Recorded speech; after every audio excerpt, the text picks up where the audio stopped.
Efforts to modernise state aid policy top the agenda when ministers responsible for improving the European Union's competitiveness meet in Brussels.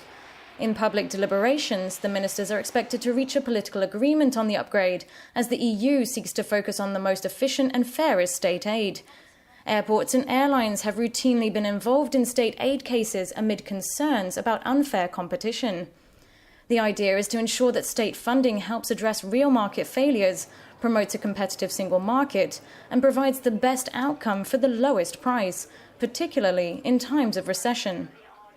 If all goes according to plan, the reform could be completed by the end of the year. The European Parliament must endorse the package for it to enter into force. Also in open forum, the ministers will discuss copyright rules in the EU and the protection of authors and artists to help foster creativity. The plan is to brainstorm ways to set up a more modern framework for considering copyright laws in the digital age and share views on the EU's fragmented markets in this area.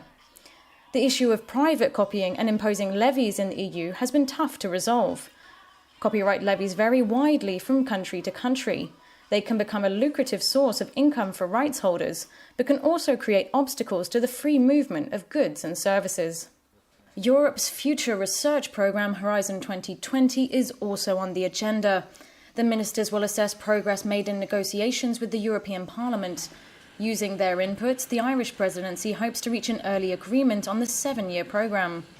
Research ministers will also debate joint programming, which sets out ways to best tackle the many challenges facing society by better use of resources.